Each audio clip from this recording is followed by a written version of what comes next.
Ladies and gentlemen, we invite all of our guests to remain standing for our national anthem, sung by Midshipman First Class Donald Neal, and the invocation given by Chaplain Richard Bynett, Chaplain Corps, United States Navy.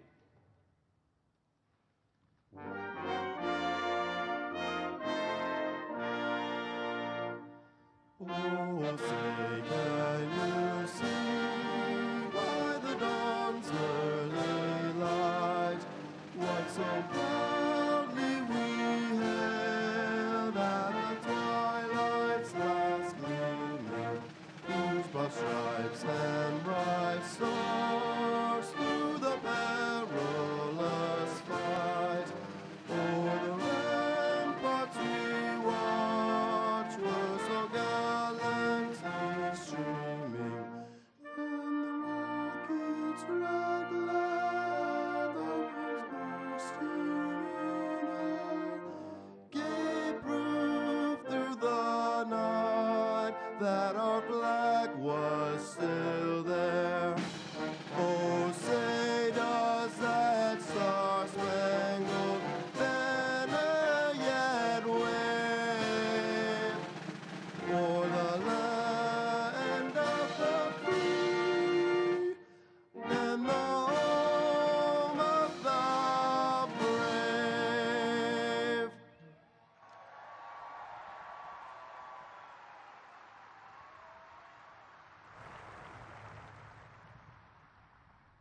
Ladies and gentlemen, as you wish, I invite you to join me for prayer. Eternal Father, as we gather to graduate and to commission the class of 2022, we realize that only 4 years ago, these midshipmen arrived at the Naval Academy and marched through the doors of Bancroft Hall to begin a life of study and of service. It was there that they were taught the highest ideals of duty, honor, and loyalty, and were prepared for the arduous task of military leadership. May their memories of the Naval Academy always bring happiness and peace to their hearts. May the friendships they formed here sustain them throughout their lives. And may their service to America make our country stronger. On this day, as they receive their commissions, as they take their rightful place as true leaders in the service to which they've been assigned, bless and protect them ever from all harm. And Father, bless also those who love them, and even now are looking on with deep pride and affection. Give them this rich satisfaction of knowing that without their crucial contributions, this day would have not come for the midshipmen they call their own. Finally, gracious Lord, bless our country. Grant that it may ever serve as a beacon of light in a world of encroaching darkness. We pray this in your holy name. Amen.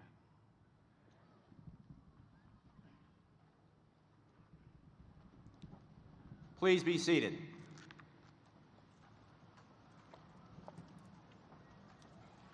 Ladies and gentlemen, the 63rd Superintendent of the United States Naval Academy, Vice Admiral Sean S. Buck.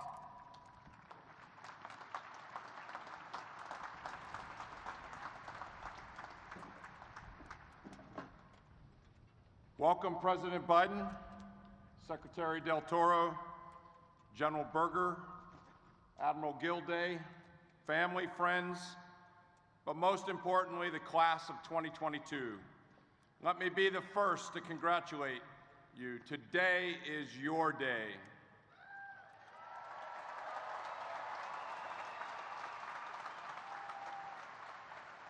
I can't tell you how thrilled I am to be here today looking out at all of you and all of your loved ones here in Navy Marine Corps Memorial Stadium. So much work has been done behind the scenes to make commissioning week run smoothly and safely and to set up this beautiful ceremony. I'd like to take a brief moment to thank our dedicated faculty and staff, the Naval Academy Athletic Association, the Blue Angels earlier in the week. I'm sorry we won't have them today.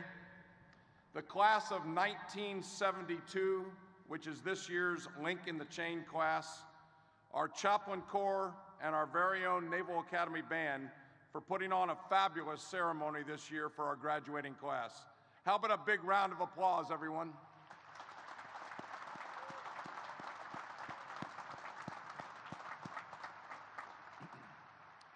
To the mothers and fathers, the brothers and sisters, aunts and uncles, cousins, grandparents, sponsors, and friends here today, thank you, sincerely thank you, for your unwavering and everlasting support of the men and women that are on this field.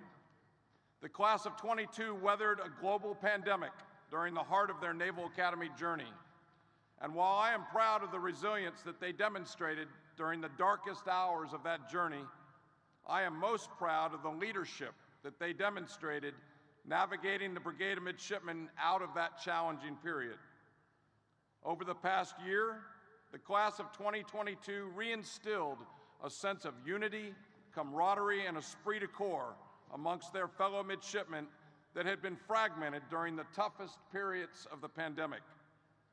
2022, I will forever be grateful for your grit, your professionalism, and your optimism that helped the Brigade of Midshipmen thrive this past year. 22, your journey at the Naval Academy in many ways mirrors the class of 1922, who had the responsibility of reinvigorating many customs and traditions and spirit on the yard following the demands of the First World War and the Spanish flu. In their lucky bag, they published the following verse in a poem entitled Annapolis. The 4 long years we tarried here, we always yearned to roam. But when the time came to depart, it felt like leaving home. 22, like every class that has come before you during your time in Annapolis, your gaze has been necessarily focused on the horizon and the challenges to come. By design, your 4 years by the Bay are spent in constant preparation for what comes next as officers in the fleet and the great adventures that await each and every one of you. Within the hour, each of you will raise your right hand and take an oath to defend the Constitution. That action and that promise will bind you to every Naval Academy graduate that has come before you and every graduate that will follow. Take your oath today with the knowledge that you have a strong foundation upon which to continue your journey as Navy and Marine Corps officers. And also know that the Yard, the faculty and staff who have dedicated their life's work to their mission, and this community of alumni that you're joining today will forever remain your home, ready to welcome you back to our shores from wherever you may roam. Your nation is counting on you, class of '22. Your Naval Academy family is proud of you. We look forward to seeing what each and every one of you will accomplish. Ladies and gentlemen, it's now my distinct pleasure to introduce the 78th Secretary of the Navy, the Honorable Carlos Del Toro.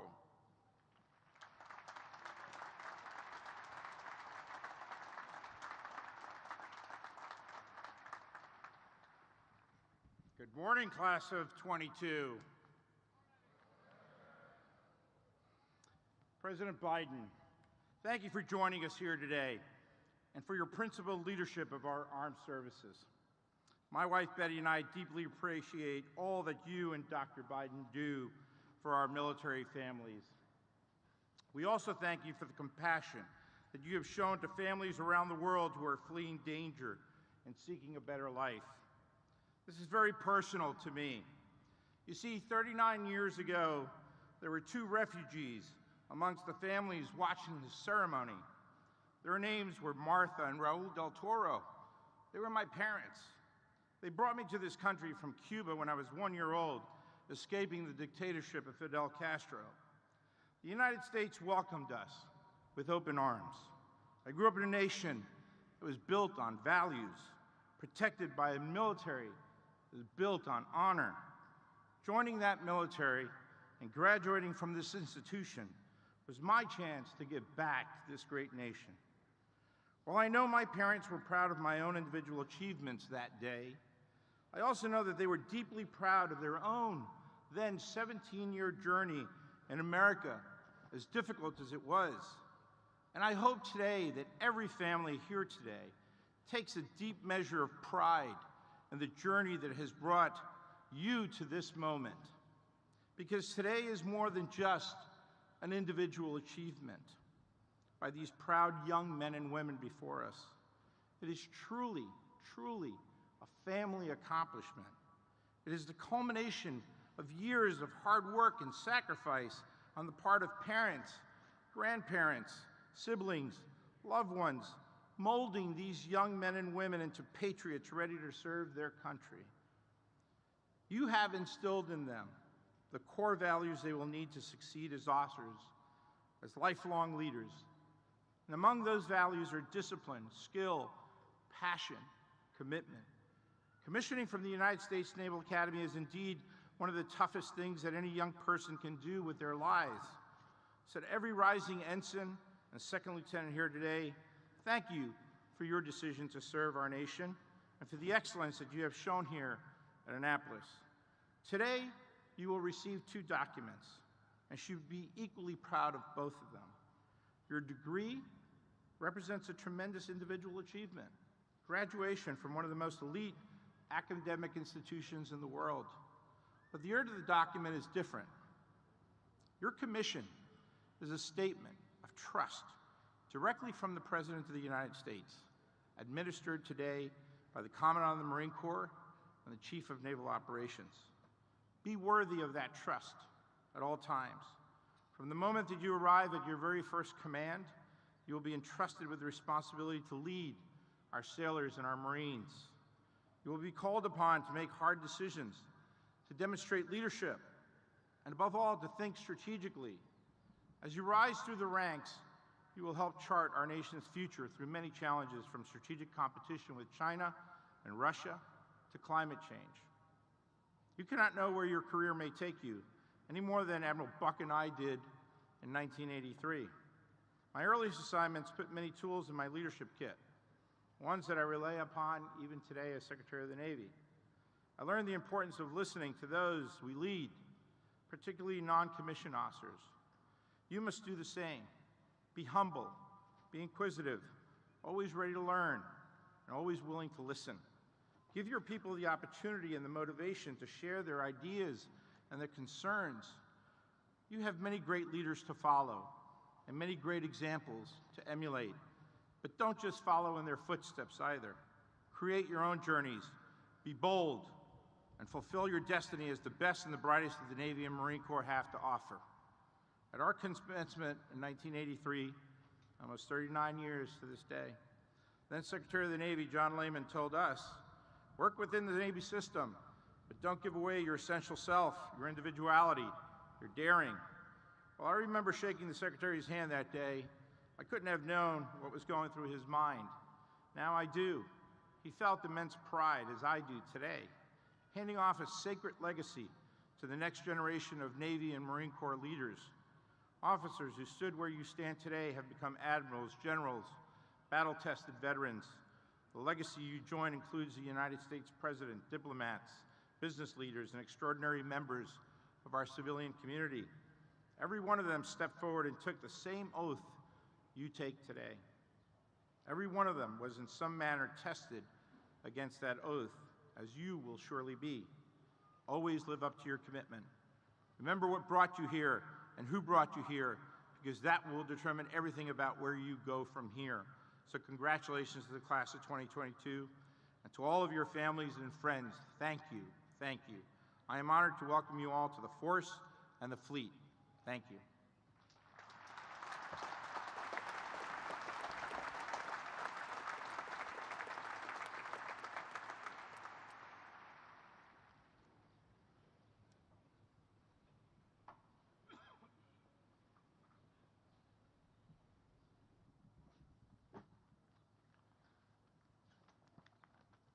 Ladies and gentlemen, it is my distinct honor to introduce the 46th President of the United States, the Honorable Joseph R. Biden, Jr.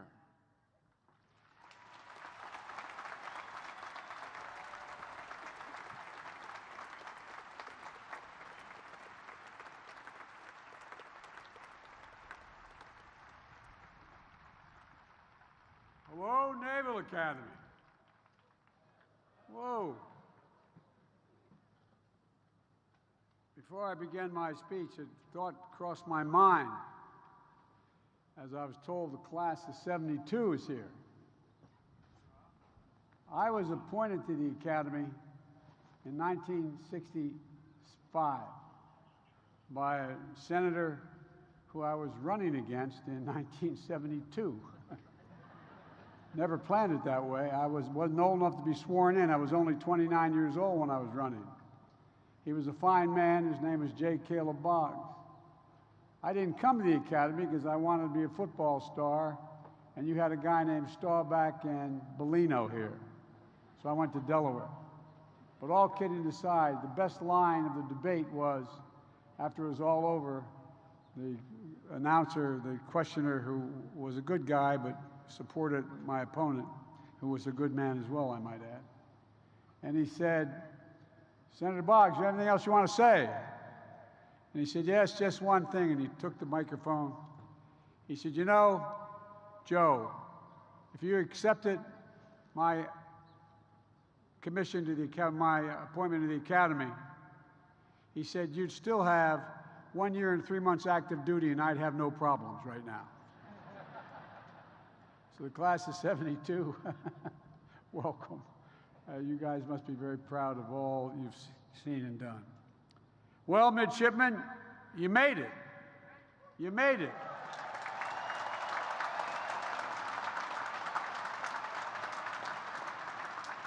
I'll bet there were times you wondered if you'd ever see this day. Especially those early days when you had to chop everywhere, memorize every reef point to make it through the sea trials, and even passing chemistry, for God's sake. Well, this education has at times pushed the edge of what you thought would be possible in order to develop you morally, mentally, and physically. And it was worth it. It was worth it all because today you stand ready to assume the title you've been working toward for so long. Ensign, United States Navy. Second Lieutenant, United States Marine Corps.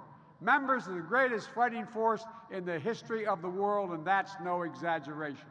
You have earned it. Congratulations.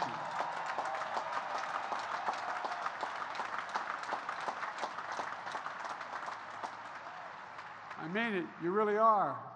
I've been in and out of Iraq and Afghanistan over 38 times. My son spent a year in Iraq, won the Bronze Star, Conspicuous Service Medal. I lost him, but at any rate, I've seen you in action. This is the finest military, not a joke.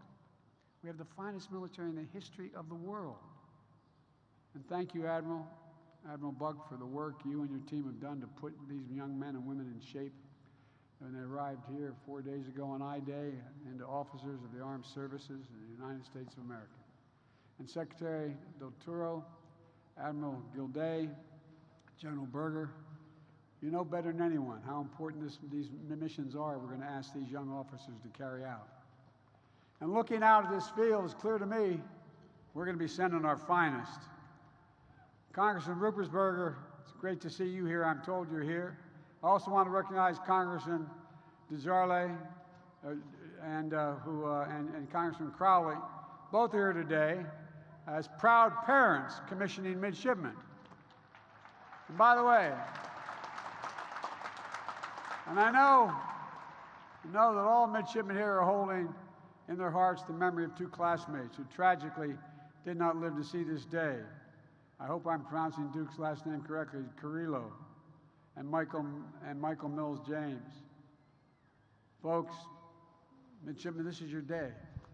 But I want to start by recognizing the people who got you here. Your parents, your family, everyone here that shows the support to get you here. It's their day as well. So midshipmen, stand up and clap for them. For them. I mean it. Moms and dads and grandparents, thanks for instilling such honor and integrity in these young women and men. Class of 2022, you made incredible memories. Please have a seat during your time in the yard.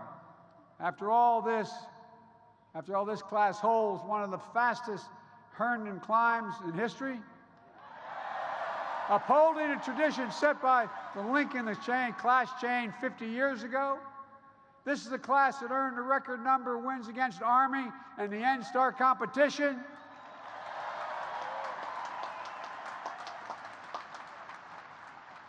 I hope my son up in heaven doesn't hear me saying that part. He's Army. So many wins. You ran out of room on that flagpole, man. Look, this is the class of midshipmen. Diego Fago, who wasn't expecting that snap in this year's Army-Navy game. But once he got the ball, he knew what the hell to do with it, didn't he? You won the game. You won the game.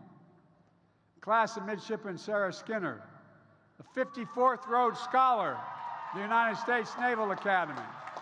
54th, and led the women's rugby team to a national title. Stand up. I want you to stand up. And now, Sarah's on the Olympic development team. I can't wait to see you, kid. I can't wait to see you. When I couldn't play football anymore, I played rugby in law school. I should have spent more time in law school, but at any rate. Class of midshipmen, first class, Andre Rasco, Delta Company, your class president.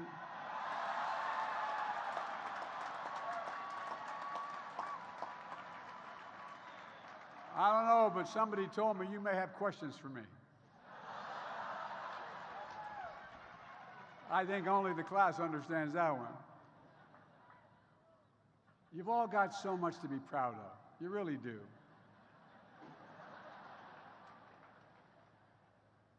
By the way, once you're commissioned, remember, I'm your commander-in-chief. So don't ask me too tough a question, okay? Look, and I know, unlike me, when I graduated from the University of Delaware, I had a few, thank you, I had a few minor infractions, like hosing down an RA anyway. Unfortunately, we didn't have the same tradition you have here.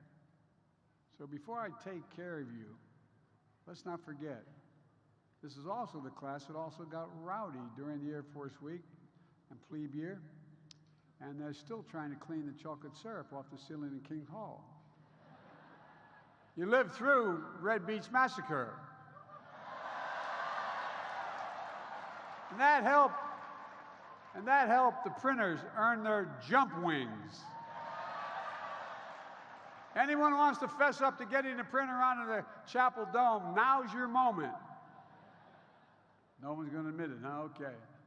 Because as your commander-in-chief, in keeping with a long-standing tradition, I hereby absolve all those serving restrictions for minor infractions. You are absolved.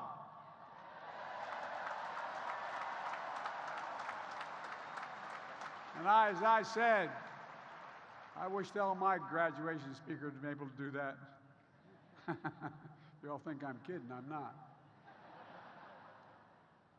Midshipmen, above all, the Academy has trained you to be leaders. Easy word to throw around, but hard to accomplish. You didn't take the easier route when you chose the Academy. And again, when you signed your 2 for 7s. You chose a life of service and purpose. You chose trial and sacrifice. You chose to be part of a mission that's greater than any individual. While every class of midshipmen is tested, you faced added challenges to maintain a sense of mission and community and purpose when the global pandemic forced everything, literally everything, to change. When you were told not to return after spring break as youngsters, when your second year, you weren't allowed to see anybody other than your roommate. Hope the hell you picked right. When you had to take your classes over Zoom, I should say, sitting in your uniforms and mesh shorts. Oh, I figured that. And then coming back to the yard as first is not only to reform, but to remember what this place and what this time is supposed to be like. To return to the brigade to what it was pre-COVID and rebuild morale. You had the responsibility to right the ship, and all of you stepped up, I'm told. You came together. You learned the first and most important lesson of leadership, to always, always care for your people, to respect everyone's talents, to be inclusive, and to make sure the United States Navy and the United States Marine Corps draw from the full strength and diversity of this nation. Everybody. Midshipmen, for the rest of your careers, you're going to face challenges unforeseen. You're going to have to adapt, be ready to lead your people through whatever lies ahead. To state the obvious, no generation of graduates gets to pick what world we're going to graduate into. It's already been formed for you, but you must change it. No officer knows the range of challenges they'll face when they commission. In class of 2022, you are graduating at an inflection point, not only in American history, but in world history, and I mean it. The challenges we face, the choices we make, are more consequential than ever. Things are changing so rapidly that the next 10 years will be the decisive decade of this century, because it's going to shape what our world looks like and the values that will guide it, not just for the immediate future, but for generations to come, and that is not hyperbole. Over the past few years, we've seen how interconnected the world is. The deadly pandemic has impacted not just our own schooling, but almost every aspect of our lives. Impacts of disruptions in the global supply chain, causing significant inflation, accelerating the climate crisis that's leading to rising seas and more severe weather patterns around the globe, and Putin's brutal war in Ukraine. Not only is he trying to take over Ukraine, he's literally trying to wipe out the culture and identity of the Ukrainian people. Attacking schools, nurseries, hospitals, museums, with no other purpose than to eliminate a culture. A direct assault on the fundamental tenets of rule-based international order. That's what you're graduating into. It's the world in which ensigns and second lieutenants, a world that more than ever requires strong, principled, engaged American leadership, where America leads not only by the example of its power, but the power of its example. Think of why most nations agree to support us. It's the example. It's the example we set. You'll learn to crew the most advanced ships in the world, train the most elite combat units, conduct undetected submarine missions, fly the most advanced fighter planes. But the most powerful tool that you'll wield is our unmatched network of global alliances and the strength of our partnerships, which since I got elected, I've been trying to reestablish in detail. Earlier this week, I returned from my first trip as president, been there before, as president though, to the Indo-Pacific, a region that will be vital to the future of our world. I met with the leaders of Japan, the heads of state of Japan, the Republic of Korea. I participated in a meeting of the Quad, which I restarted over China's objection, including Australia, Japan, India, and the United States, 4 leading democracies in the Indo-Pacific. And I launched together with 13 other countries across the region the new Indo-Pacific Economic Framework to help write the rules of the road for the 21st century. Before I departed Asia, before I left for Asia, I should say, I got a phone call from the Prime Minister of Sweden and the President of Finland. Could they come and see me in the Oval? They came to ask me whether I'd support them joining NATO. The actions taken by Putin were an attempt to use my phrase, to Findelize all of Europe, make it all neutral. Instead, he NATOized all of Europe. And all of this is illustrative of a foreign policy that was built around the power of working together with allies and partners to amplify our strength, to solve problems, to project our power beyond what we can do alone, and to preserve stability in an uncertain world. This is a work that will be asked of you. This is not hyperbole. I'm being deadly earnest with you because it will be. As sailors and Marines, submariners and SEALs, Navy aviators, surface warfare officers, we're going to look to you to ensure the security of the American people, to build connections and strengthen interoperability with our allies and partners around the world. You already started that work here at the Academy, where today we are graduating 12 international midshipmen representing 10 countries who will commission as officers in the militaries of their nations. Graduates, you will be the symbol and strength of your commitment to lead the world. You're going to stand sentinel, often shoulder to shoulder, with our allies and partners in critical regions of the world. Like the service women and men I just visited in the Republic of Korea, or the troops I spent time with in Poland in March. We're making real our commitment to the security of our NATO allies. In the Indo-Pacific, a maritime theater will be the leading edge of our response to natural humanitarian disasters, showing people throughout the region the unmatched ability of the United States to be a force for good. You'll defend the international rules of the road, underwrite the future of the Indo-Pacific that is free and open, ensure freedom of navigation of the South China Sea and beyond, and make sure the sea lanes remain open and secure. These long-standing basic maritime principles are the bedrock of a global economy and global stability. And you're going to help knit together our allies in Europe with our allies in the Indo-Pacific. For the first time, if I can hesitate for a second here, did anybody think when I call for sanctions against Russia that in addition to NATO, that Australia, Japan, North Korea, some of the ASEAN countries would stand up and support those sanctions? The world is moving so rapidly. I need not tell you aviators.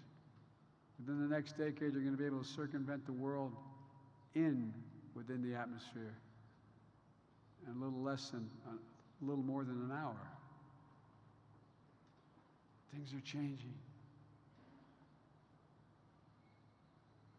And Putin's brutal assault on Ukraine has spurred a truly global response, not just from Europe, but from Japan, Korea, Singapore, New Zealand, and more. Standing with us to impose sanctions on Russia. Australia, sending military aid. Germany, for the first time, significantly upping their budget. Germany.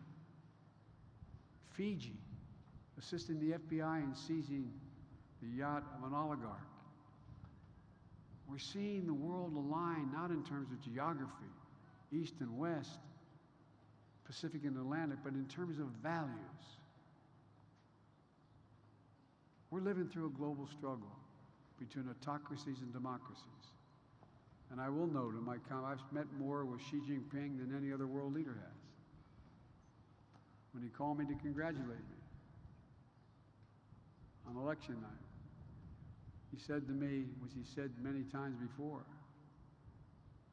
he said, democracies cannot be sustained in the 21st century. Autocracies will run the world. Why? Things are changing so rapidly. Democracies require consensus, and it takes time.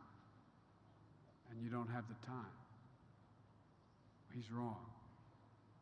Each of you, as you go out into the world, will not only be a proud member of the Armed Forces of the United States of America, you'll be representatives and defenders of our democracy. Sounds corny, but literally our democracy.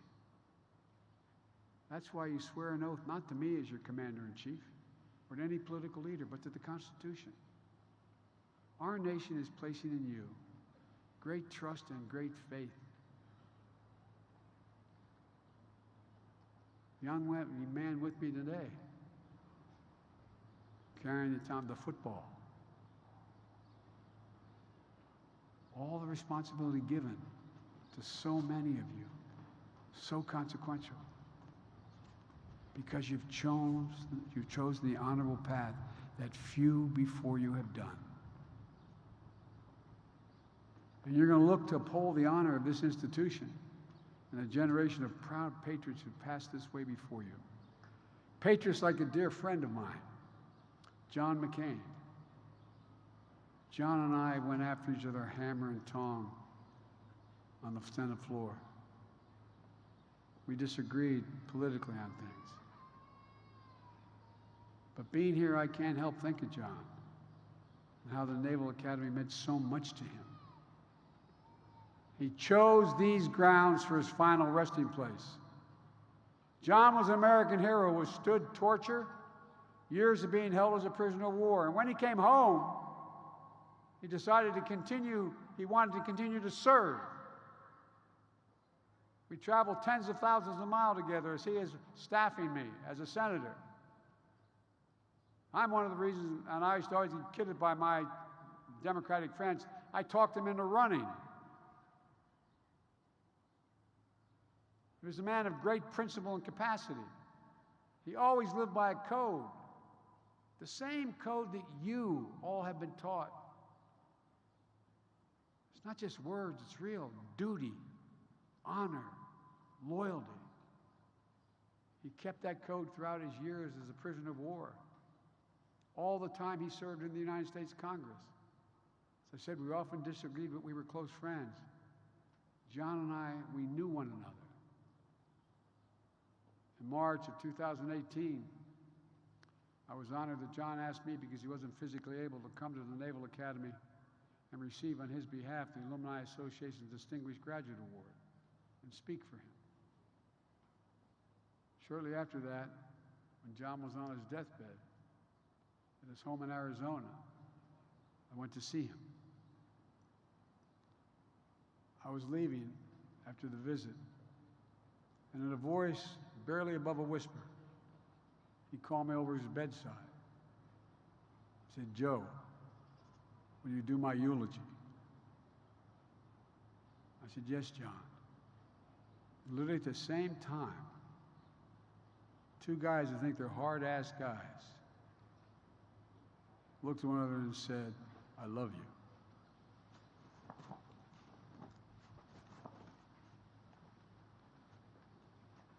Class of 2022, John McCain's memorial was one of the first experiences you had at the Academy back in 2018. Your class motto, "Not all of me shall die."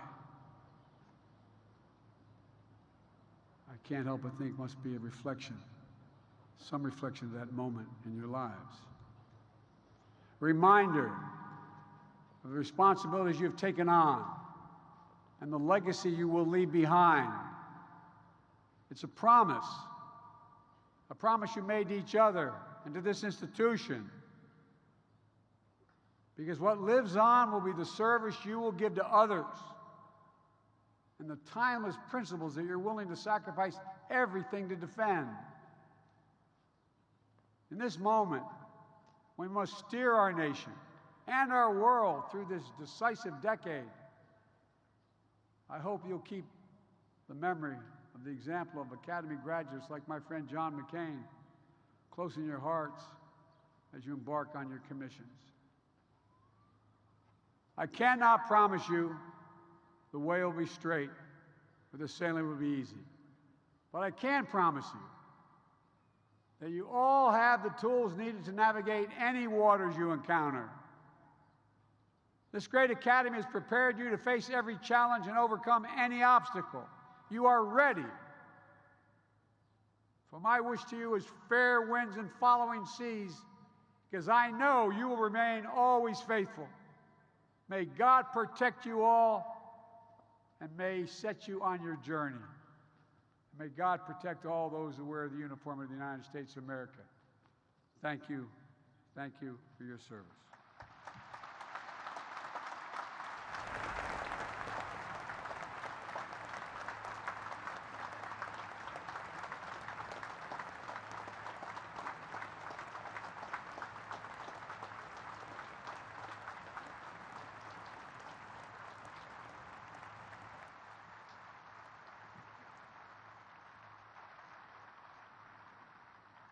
The Vice Provost of the United States Naval Academy, Dr. Daniel O'Sullivan.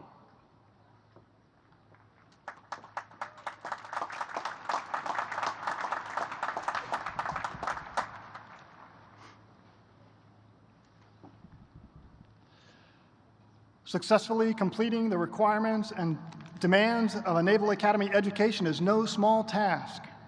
From I-Day to today, it's a steady dose of challenges ranging from academic to athletic to leadership and character development. I have no doubt that each of you has been challenged, perhaps in ways that you never expected, or to levels that you never thought you could achieve. But you did, and congratulations for each of you in doing so. To the families and friends of these soon-to-be Naval Academy graduates and officers, these soon-to-be ensigns and second lieutenants, and the faculty and staff here today as well, I would like to thank you and congratulate you as well.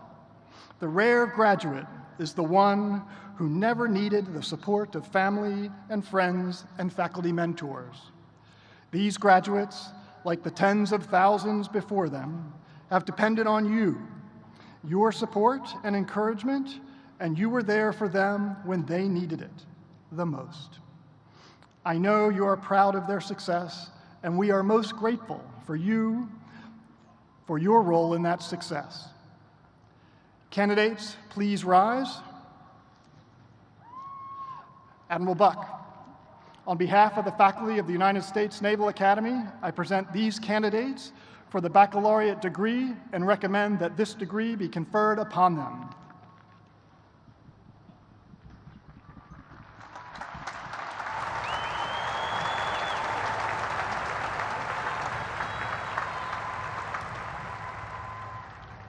Class of 2022, as you have successfully completed your course of study at our United States Naval Academy and have been recommended by the Academic Board as Superintendent of the United States Naval Academy, and by virtue of the authority vested in me by the Congress of the United States, I confer upon each of you the baccalaureate degree with all rights and privileges thereunto pertaining.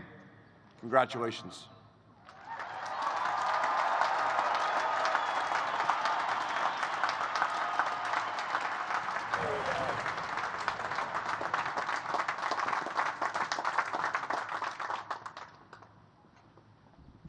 Please be seated.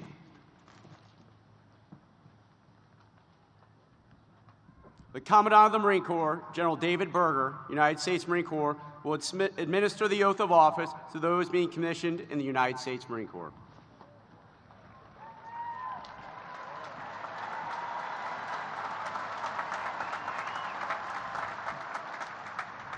General Berger, I present 271 midshipmen of the graduating class to be commissioned in the United States Marine Corps.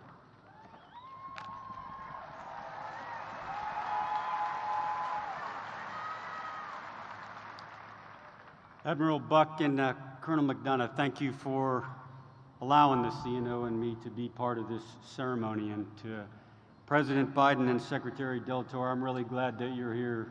It's a very special day. If you have the seats that we have and you look out on this stadium at these future leaders, really makes you proud to be an American. Today is a great day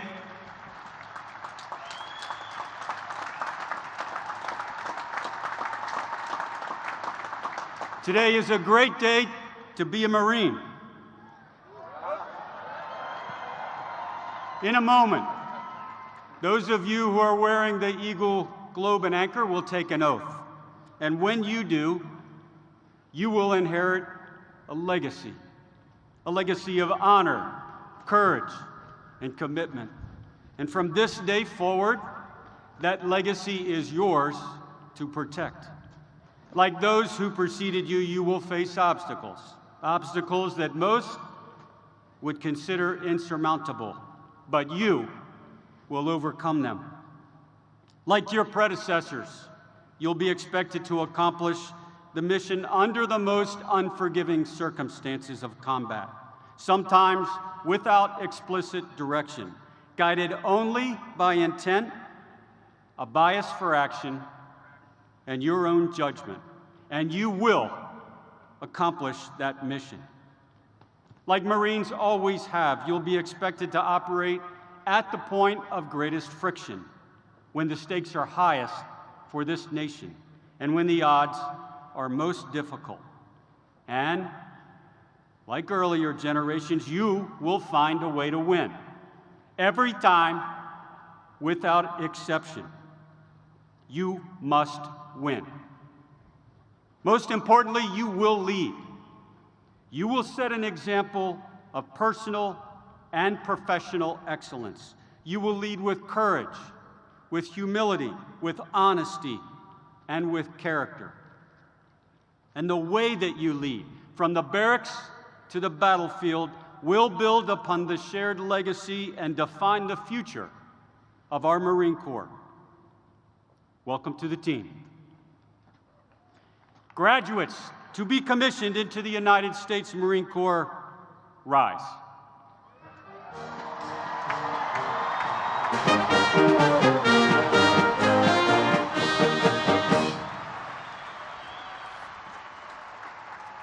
Raise your right hand. Having been appointed a second lieutenant in the United States Marine Corps to rank from 27 May 2022, do you hereby accept such appointment? And do you solemnly swear that you will support and defend the Constitution of the United States against all enemies, foreign and domestic? That you will bear true faith and allegiance to the same? That you take this obligation freely, without any mental reservation or purpose of evasion? And that you will well and faithfully discharge the duties of the office on which you are about to enter, so help you God. I do. Second Lieutenants, seats.